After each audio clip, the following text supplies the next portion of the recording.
Salut tout le monde, j'espère que vous allez bien. Aujourd'hui, on se retrouve dans une nouvelle vidéo dans laquelle on va parler du Xiaomi Mi 11. Donc le titre de ma vidéo peut vous surprendre un petit peu puisque normalement les flagship killers sont des smartphones qu'on va trouver autour des 500-600 euros. Ici, on va se retrouver avec un smartphone qui vaut 749 euros, mais si on regarde attentivement, eh bien les flagships de nos jours sortent aux alentours de 1000, 1100 voire même 1200 euros. Et du coup, encore une fois, vu que celui-ci se positionne au prix de 750 euros, eh bien vous allez voir que finalement, il n'est vraiment pas ridicule justement face à ces smartphones qui valent beaucoup plus cher. Donc déjà on se retrouve avec un grand smartphone puisqu'il propose un écran de 6,8 pouces, donc écran WQHD+, donc une très bonne définition, les couleurs sont magnifiques, franchement c'est très agréable que ce soit pour regarder du contenu et jouer à des jeux vidéo. En plus de ça il est compatible 120 Hz, donc c'est très fluide, ça va très vite, et vraiment le petit poinçon sur le côté se fera rapidement oublier lorsque vous consommerez du contenu. Autre chose qui se fait oublier assez rapidement, c'est finalement la taille du smartphone. Alors c'est assez étonnant, je vous l'accorde, surtout que si jamais vous ne le savez pas, j'utilise un 12 mini au quotidien, donc bon la différence vous la voyez elle est quand même assez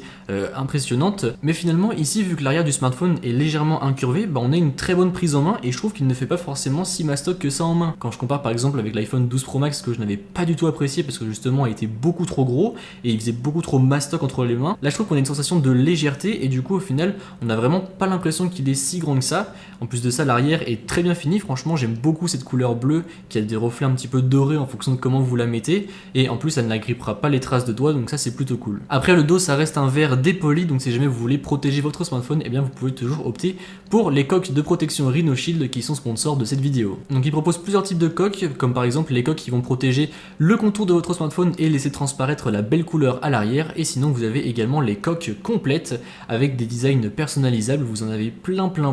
Par exemple vous avez Naruto, vous avez Hunter x Hunter, vous avez du Fortnite, vous avez du Rainbow Six, il y a également les collections de chez Gotaga ou encore de chez Squeezie et PewDiePie, bref, et il y a encore plein d'autres collections sur le site, donc si jamais tout ça vous intéresse, je vous mettrai leur site dans la description et j'ai également un code promo qui s'affichera à l'écran et qui sera également en description. Donc voilà, si tout ça vous intéresse, encore une fois, le lien dans la description, et un grand merci à Rhino Shield de sponsoriser cette vidéo. Pour terminer sur le design, je trouve que le module photo est bien incorporé au reste du smartphone, ça ne fait pas tâche, donc franchement, ça c'est plutôt cool parce que récemment on a vu des smartphones intégrer leur module avec soit des grandes lignes, soit des gros blocs tout noirs qui sont vraiment pas beaux du tout, donc franchement c'est plaisant d'avoir un design soigné. D'ailleurs parlons-en de la photo, on retrouve 3 capteurs à l'arrière, donc on retrouve un capteur ultra grand angle, on va retrouver un grand angle classique ainsi qu'un zoom télé macro. Donc j'ai pu prendre quelques échantillons et voilà ce que ça donne.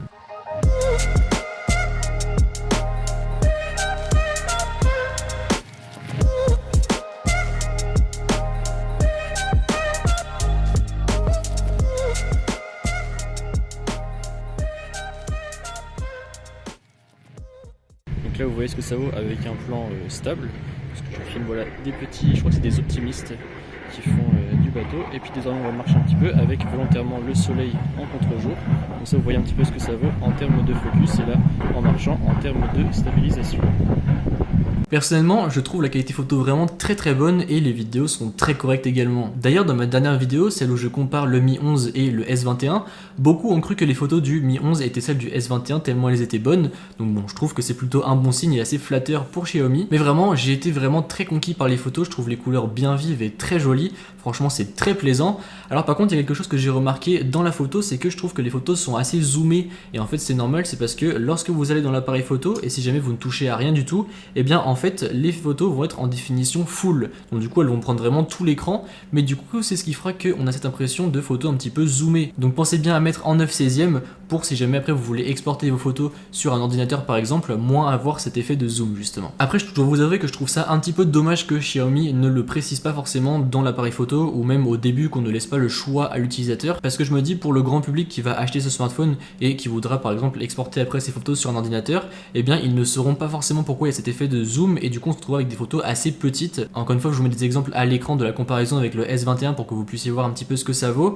mais du coup voilà, je trouve ça un petit peu dommage encore une fois. En revanche côté vidéo, je trouve qu'on retrouve vraiment de belles vidéos, là aussi les couleurs sont belles et ça sera très largement suffisant pour obtenir de belles vidéos de vacances. On a un rendu bien stabilisé avec de jolies couleurs, donc franchement de ce côté là c'est plutôt pas mal. Côté performance, vous en avez peut-être entendu parler, mais c'est le premier smartphone en Europe à être commercialisé avec le Snapdragon 888. Donc c'est très puissant, pour la RAM vous aurez le choix entre 8 et 12 et franchement il tourne très bien. Que ce soit pour faire de la retouche photo, de la retouche vidéo, des gros jeux, vraiment vous pourrez lui demander absolument n'importe quoi, il vous suivra partout sans broncher. En plus de ça, grâce à sa batterie vous tiendrez largement la journée. Alors après je dois vous avouer que c'est la journée mais pas forcément beaucoup plus. On tient largement la journée en utilisation intensive ou en utilisation normale avec le 120 Hz et en définition WQHD, donc c'est plutôt pas mal, mais après encore une fois ça va être compliqué d'aller à un jour et demi, 2 jours. On peut monter un jour et demi si jamais on se restreint un petit peu, mais ça va être compliqué de faire plus, on va dire. En revanche, chose super cool, c'est qu'il se recharge de 0 à 100% grâce au bloc secteur d'alimentation fourni dans la boîte en seulement 45 minutes, donc c'est super rapide. Et si jamais vous possédez un chargeur sans fil 50 watts, et bien il pourra se recharger de 0 à 100% en un petit peu plus d'une heure. Donc ça c'est carrément trop cool, puisque si jamais vous avez un petit problème de batterie dans la journée, vous le mettez à charger pendant 20 minutes et il va déjà récupérer 80% avec le câble, et je crois que c'est à peu près 20-30% avec le chargeur sans fil 50 watts si jamais vous en possédez un. Donc encore une fois c'est vraiment très rapide. En plus de ça, il tourne sous MIUI, donc c'est la surcouche maison de chez Xiaomi. Et c'est une surcouche qui, moi personnellement, ne me déplaît pas forcément, mais c'est pas non plus la surcouche que je vais préférer parce qu'il y a encore pas mal de logiciels préinstallés et de choses un petit peu encombrantes visuellement, même si après je dois vous l'avouer qu'elle fait des progrès d'année en année, donc franchement continuez comme ça. Pour déverrouiller le smartphone, eh bien vous avez un capteur d'empreinte digitale qui se situe sous l'écran. Alors je ne sais pas si c'est le fait que je vienne d'un Galaxy S21 Ultra ou un S21 qui fait que j'ai cette impression là, mais je trouve que le capteur est un peu plus lent. Je pense que c'est parce qu'il est plus petit et que le capteur est un peu moins efficace, donc après ça déverrouille quand même vite, hein, ne me faites pas dire ce que j'ai pas dit, mais c'est juste que par rapport au S21 Ultra, eh bien, il faut laisser son doigt un petit peu plus longtemps et être vraiment bien dans la bonne position pour qu'il se déverrouille,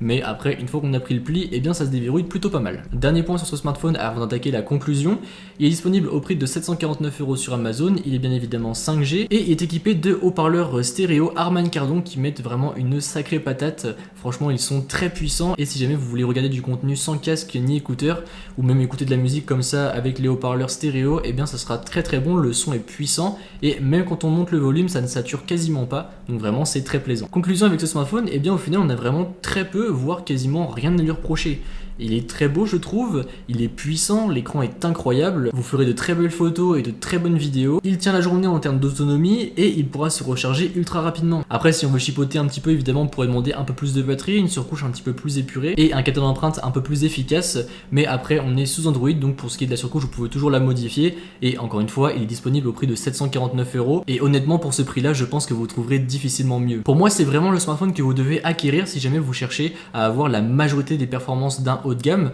avec la majorité des atouts d'un haut de gamme, sans forcément payer le prix d'un haut de gamme, à savoir plus de 1000€. Donc voilà, encore une fois, si le smartphone vous intéresse, eh bien il sera dans la description, tout comme d'ailleurs le site RhinoShield pour que vous puissiez équiper votre Mi 11 et éviter qu'il ne se casse. Donc voilà, si la vidéo vous a plu, n'hésitez pas comme d'habitude à mettre un pouce bleu, à me suivre sur les réseaux sociaux qui se trouveront dans la description et à vous abonner.